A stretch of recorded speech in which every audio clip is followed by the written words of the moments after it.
He is Shawn Ford. He's the superintendent of the Purchase Line School District. Our conversation brought to you by Marcus & Mack, a law firm representing injured people. Shawn, I don't even have any idea how it is that we're talking right now because the phone system told me, nope, we're not doing that. We're hanging up. And then you're there.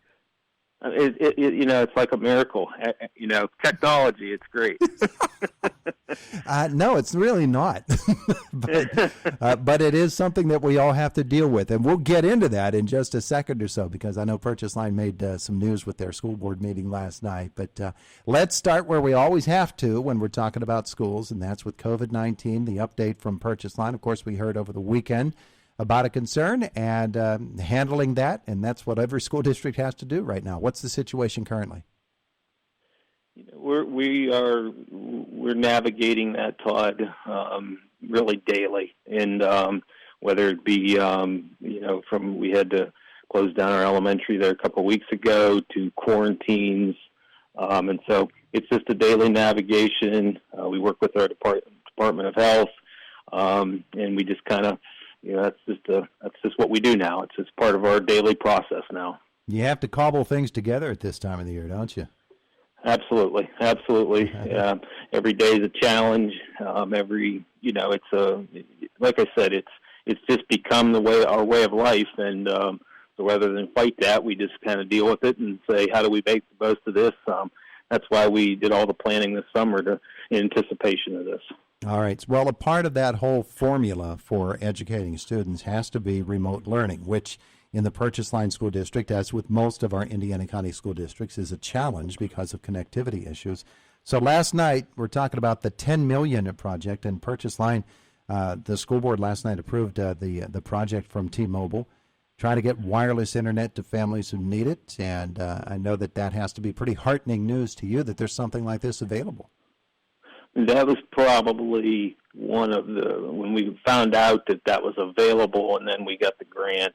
Probably some of the best news we've had, just to be able, and we tested it. We've taken those devices all throughout the district. Got a large radius there going clear out to the north end. Mm-hmm. Taking that all through the district, and it really seems to work. And so we're just kind of finishing up our administratively how we're going to. Go through the process of handing those out.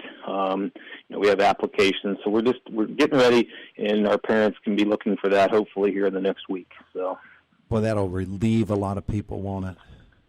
It's really, really nice. In the rural areas, it's been the thing that you've heard me on here before saying that's been our biggest challenge, and just to have that availability.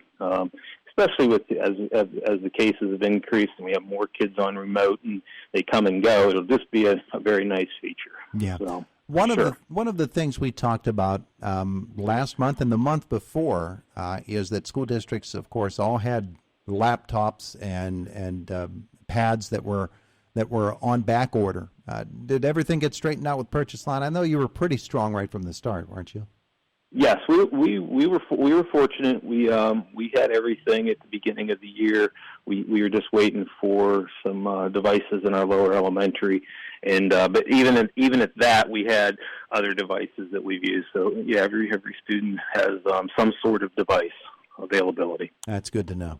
Good to know. All right, so let's get into some educational things and actually talk about educating students because everything is just so tied up in COVID-19 and protocols and everything. Of course, it always has to start there. I know the kids and the teachers are adapting to the way education is done in 2020 and looking ahead. And as you think about, you go in 9-week segments. We had the first 9-week segment. Mm-hmm. We're in the midst of the second 9-week segment. But at the same time, you're looking forward then into January and forward for the rest of the school year. What do things look like right now? From an educational perspective, what we're doing, Todd, is we're moving what we're terming it's kind of a still in a hybrid, but we're increasing those days. So we have a 4+1 model. So students will be in school 4 days a week, and that's going to be a phased.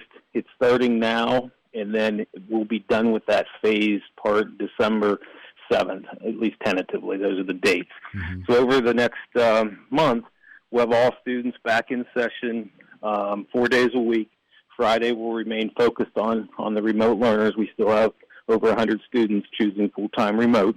So we have one day we set aside, we reach out, we call, we talk to them. So we're still not back in full, but we're definitely approaching that 4-day a week to get our students back in. So that's what it looks like.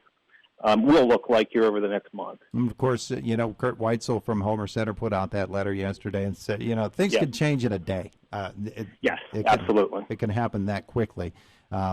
He put in his letter that they're going to do their absolute best, and they're not going to make it an overnight type of thing. They're going to give parents time to prepare if there are drastic changes such as that. But you just never know, because it really is out of your control when the Department of Health gets involved.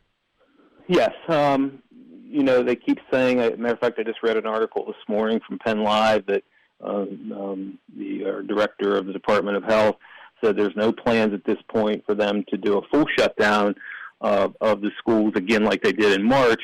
But, things can change, even though that's being said today, 2 weeks from now that could change. And so we try to plan, we try to give parents a lot of notification to let them know, but sometimes it's just not possible. And so, yes, the great thing about the Indiana superintendents, we talk, we communicate often, so we all kind of know what each other's doing.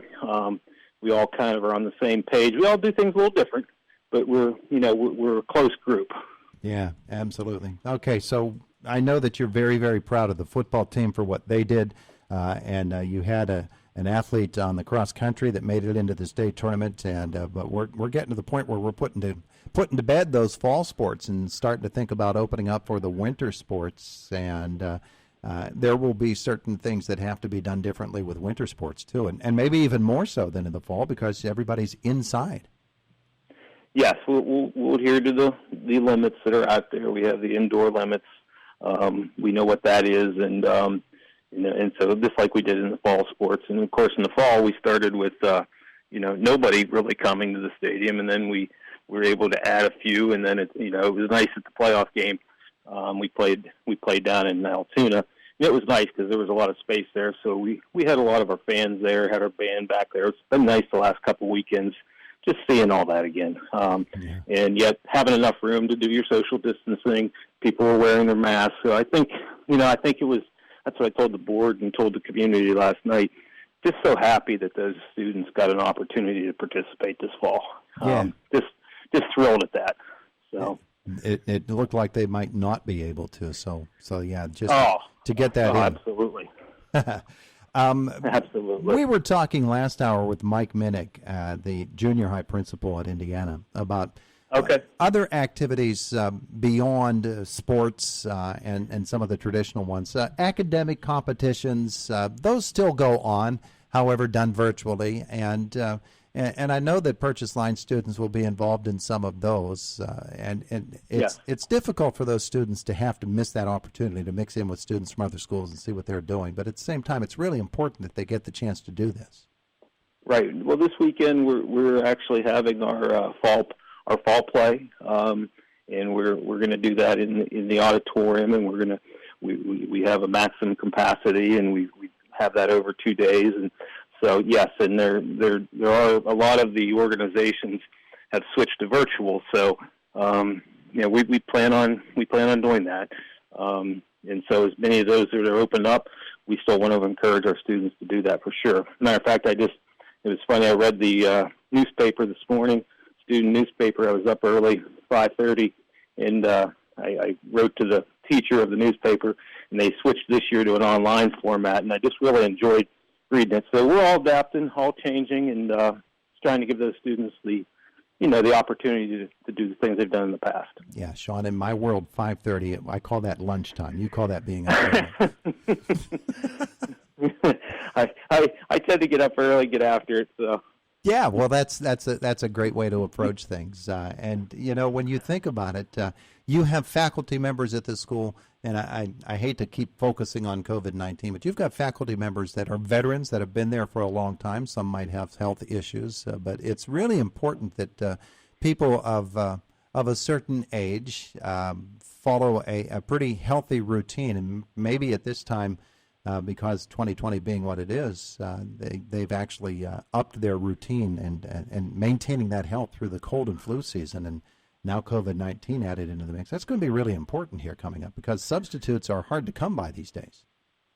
No doubt. That's probably, we talk as a group of school leaders, is that the biggest impact are, number one, quarantines, and then if we just have the normal cold, flu, normal things that happen in the winter, that's going to be our biggest challenge. And but no, absolutely, taking care of yourself. I know I've upped my vitamin intake, trying to get my rest best I can, just personally, and we've been encouraging our staff to do the same. And it's just so important.